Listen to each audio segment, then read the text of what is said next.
Afternoon to all of you. आज हम discuss करेंगे कि ईपीएफओ की जो वैकेंसीज आई हैं, ईपीएफओ की जो अपडेट आई है वो कितनी इम्पोर्टेंट हम स्टूडेंट्स के लिए, इसी को लेकर आज पूरी हम डिस्कस करने वाले हैं। और किस प्रकार से इसमें रिजर्वेशन पॉलिसीज को इसमें फॉलो किया गया है, ओबीसी रिजर्वेशन कितना इतना कम क्यों दिया गया है, इस प्रकार से लोगों की ऐसे शिकायत है, तो उसको भी आज हम डिस्कस करेंगे कि ये रिजर्वेशन पॉलिसी जो है वो यूपीएससी के अंडर में आती है या नहीं आती है, और इसमें क्वालिफिकेशन क्या मांगी है, इसमें आपका सिलेबस क्या है और वैकेंसीज कितनी है। इन तमाम बातों को लेकर आज हम डिस्कस करने वाले हैं, तो आप अंत तक बने रहिए और ये जो वीडियो है इसको ज़्यादा से ज़्यादा शेयर कीजिए। तो सबसे पहले हम देख लेते हैं कि रिक्वायरमेंट जो है स्पेशल एडवर्टाइजमेंट के थ्रू दिया गया है, जो कि आपका है ईपीएफओ का जो पोस्ट होती है, जो इन्फोर्समेंट ऑफिसर और अकाउंट्स ऑफिसर की जो एम्प्लॉयज प्रोविडेंट फंड है ऑर्गेनाइजेशन, उसमें ये वैकेंसीज हैं। ये ministry of labour and employment के अंडर हैं। इसमें जो वैकेंसीज हैं वो total vacancies account enforcement officers और अकाउंट्स ऑफिसर की हैं 418।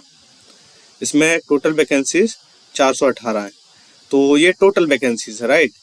और इसमें जो रिजर्वेशन पॉलिसी को फॉलो किया गया है वो इस प्रकार से किया गया है कि जो अनरिजर्व्ड को रखा गया है, अनरिजर्व्ड जो है वो 204 रखा गया है, और जो ओबीसी की सीट्स जो रखी गई हैं वो 78 रखी गई हैं, राइट, 78 रखी गई हैं। और एससी की सीट्स रखी गई हैं, उनकी जो है 57 रखी गई हैं। और ईडब्ल्यूएस की जो है वो 78 सीट है, 78, राइट। सॉरी, ईडब्ल्यूएस की हैं 51 सीटें हैं, 51। और अदर जो वैकेंसीज के जो नोटिफिकेशन है वो आप डाउनलोड करके एक बार देख सकते हैं कि एसटी की कितनी है।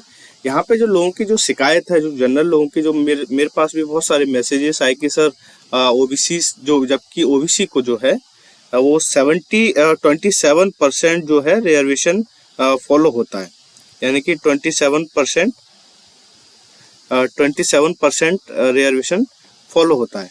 कितना? 27%। तो यहाँ पे 78 इतना कम क्यों दिया गया है, जबकि टोटल वैकेंसीज जो है वो 418 है। तो 418 का यदि आपका 27% यदि आपका रिजर्वेशन निकाला जाता है तो करीबन करीबन आपका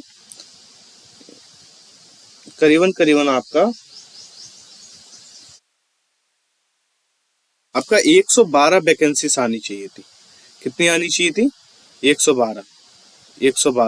तो ये 78 वैकेंसीज ही दी गई हैं इसमें ओबीसी को लेके। तो मैं आपको यहाँ पे बता दूं कि इस प्रकार से जो वैकेंसीज में जो रिजर्वेशन पॉलिसीज जो फॉलो की जाती है वो यूपीएससी के माध्यम से नहीं की जाती। यहाँ पर पूरी जो रिस्पॉन्सिबिलिटी होती है रिजर्वेशन को फॉलो इम्प्लीमेंट करवाने की, वो गवर्नमेंट की होती है। और चूंकि यूपीएससी के थ्रू ये वैकेंसीज आई हैं तो ये सेंट्रल गवर्नमेंट का मामला है, तो इस प्रकार से ये वैकेंसीज हैं। तो इसमें आप और भी इसको ये जो वेबसाइट है सरकारी रिजल्ट से आप इसको डाउनलोड करके देख सकते हैं। मेरे को ये जो बताना है वो इसमें ये है कि इसमें जो आपकी क्वालिफिकेशन क्या है, इसमें कितने पेपर्स होंगे, कितने क्या, सारी कुछ चीजें हम डिस्कस करने वाले हैं नीचे जाके, ठीक है। इसमें जो सबसे पहले इसमें जो हम इसकी जो क्वालिफिकेशन को देख लेते हैं, राइट।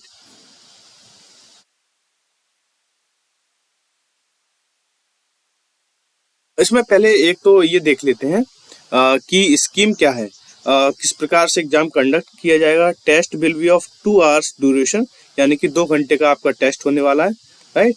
और all questions will carry equal marks, यानी कि जो जितने भी सभी क्वेश्चंस होंगे वो आपके इक्वल मार्क्स के होंगे। और जो test will be objective type, right. जो आपका जो फॉर्म में आता है, जैसे एमपीपीएससी यूपीएससी का जो फॉर्म में आता है ऑब्जेक्टिव टाइप, जो आपके 4 ऑप्शन दिए होते हैं उस फॉर्म में आने वाला है। मल्टी चॉइस आंसर्स होंगे आपके, मल्टी चॉइसेस, राइट। मीडियम आपका दोनों में होगा, ये तो हर एग्जाम में देखा जाता है, इंग्लिश में भी होगा, हिंदी में भी होगा, राइट। तो यहाँ पे नेगेटिव मार्किंग बिल्कुल है। क्वेश्चन जो यहाँ पे जो लोगों के कमेंट्स भी थे स्टूडेंट के, सर यहाँ पे इसमें नेगेटिव मार्किंग है या नहीं है, तो इसमें नेगेटिव मार्किंग है, बिल्कुल है इसमें। Every wrong answer will carry a deduction of 1/3, यानी कि 1/3 आपका जो है वो नेगेटिव मार्किंग में कटेगा आपका।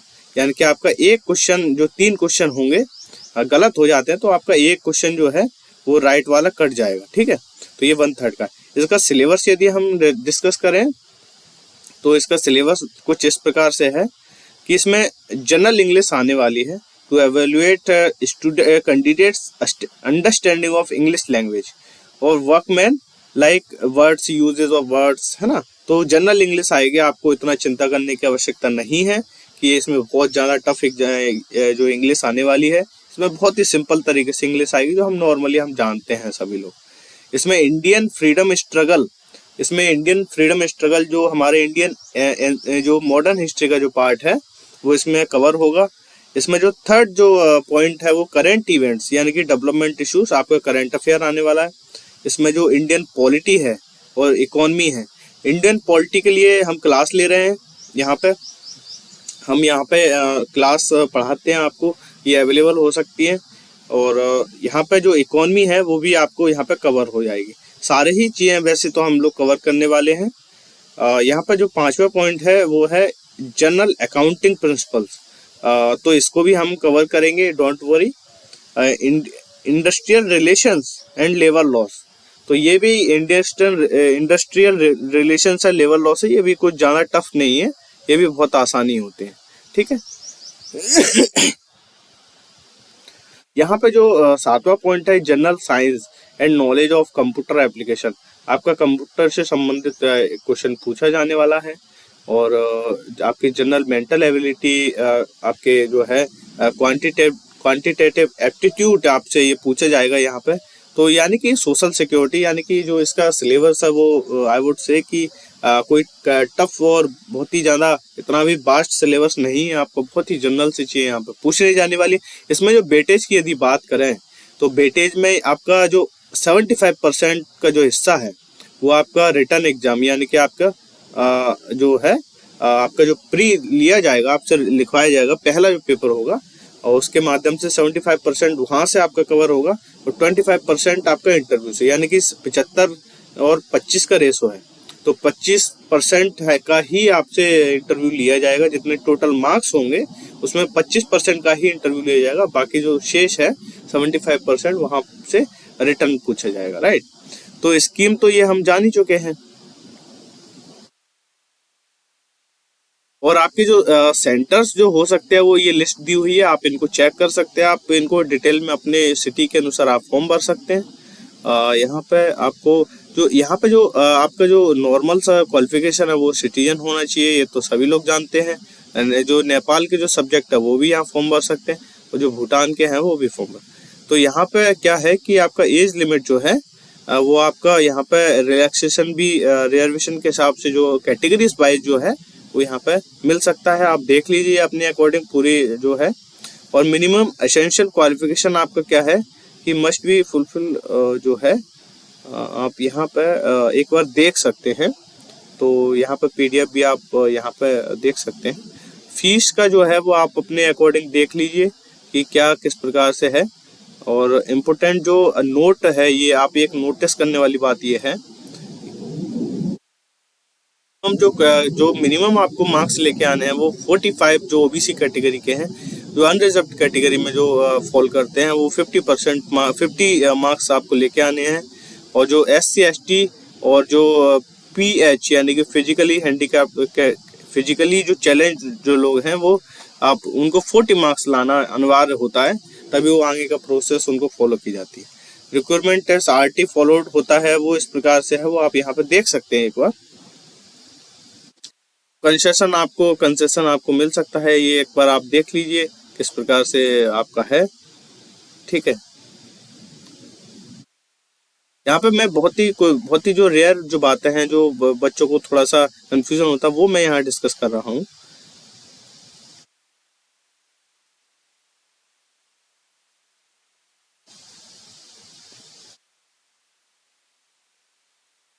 ये किस प्रकार से एग्जाम होता है, आपकी OMR शीट किस प्रकार से होती है, ये आप यहाँ पे देख सकते हैं। ठीक है।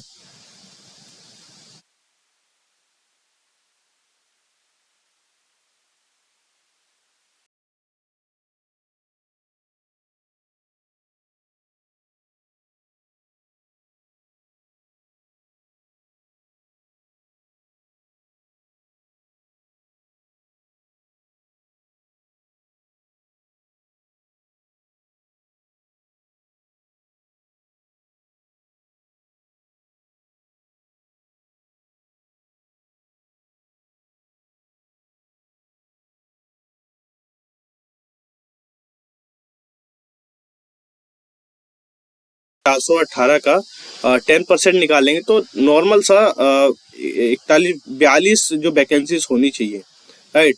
तो 42 वैकेंसीज होनी चाहिए, यहाँ पे 51 वैकेंसीज उनको दिया गया है। तो मैं आपको अगेन मैं बता रहा हूँ कि ये यूपीएससी की जो रिजर्वेशन पॉलिसी फॉलो करवाने की जो स्कीम होती है वो सेंट्रल गवर्नमेंट की होती है, राइट। तो ये आपको ध्यान रखना है। इसमें दो वैकेंसीज हैं, दो प्रकार से इसमें फॉर्म में आया है। एक तो असिस्टेंट प्रोविडेंट फंड कमिश्नर है, उसकी जो वैकेंसीज हैं, असिस्टेंट कमिश्नर फंड जो ऑफिसर हैं, कमिश्नर हैं, APFC। तो उसमें टोटल जो वैकेंसीज हैं वो भी यहाँ पे दी हुई हैं, राइट। तो वो यहाँ पे 159 है, टोटल वैकेंसीज 159 है। और इसमें भी आप एक बार नोटिफिकेशन आप चेक कर सकते हैं कि जो इसमें भी 38 OBC की जो वैकेंसीज आई हैं वो 38 हैं, और अनरिजर्व्ड की यहाँ पे 68 है, अनरिजर्व्ड 68 है, राइट। और EWS की 16 है, EWS की EWS 16 है। तो यहाँ पे ये सिस्टम यहाँ पे देखा गया है कि इस वाले पोर्शन में और इस वाले पोर्शन में OBCs को थोड़ा सा यहाँ पे उनको पता नहीं ये क्या इस बार पॉलिसी फॉलो हुई है। तो इस बार आप देख सकते हैं, मेरा जो काम था वो ये एक्सप्लेन करना था कि किस प्रकार से वैकेंसीज हैं, और इसमें जो क्वालिफिकेशन आपसे मांगी गई है, इसमें minimum I think minimum qualification graduation तो होगा ही, ग्रेजुएशन ग्रेजुएशन तो होता ही है ना। हर वैकेंसी में यूपीएससी में पूछा ही जाता है, तो ग्रेजुएशन होता है। ये आपकी जॉब कंडीशन है, किस प्रकार से आपको हेडक्वार्टर रहना होगा, प्रोवेशन पे कितना आपको बिताना होगा समय, ऑलराइट।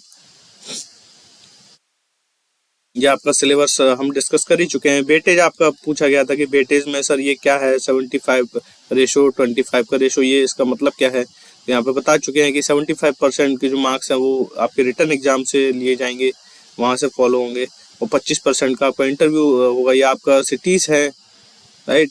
तो ओवरऑल यही था कि किस प्रकार से इनको फॉलो किया जाना है। ये यहाँ पे आपकी क्वालिफिकेशन दी हुई है, आपकी एलिजिबिलिटी किस प्रकार से, क्वालिफिकेशन नॉट एलिजिबिलिटी, कि आप कैसे एलिजिबल हो सकते हैं इस एग्जाम को भरने के लिए।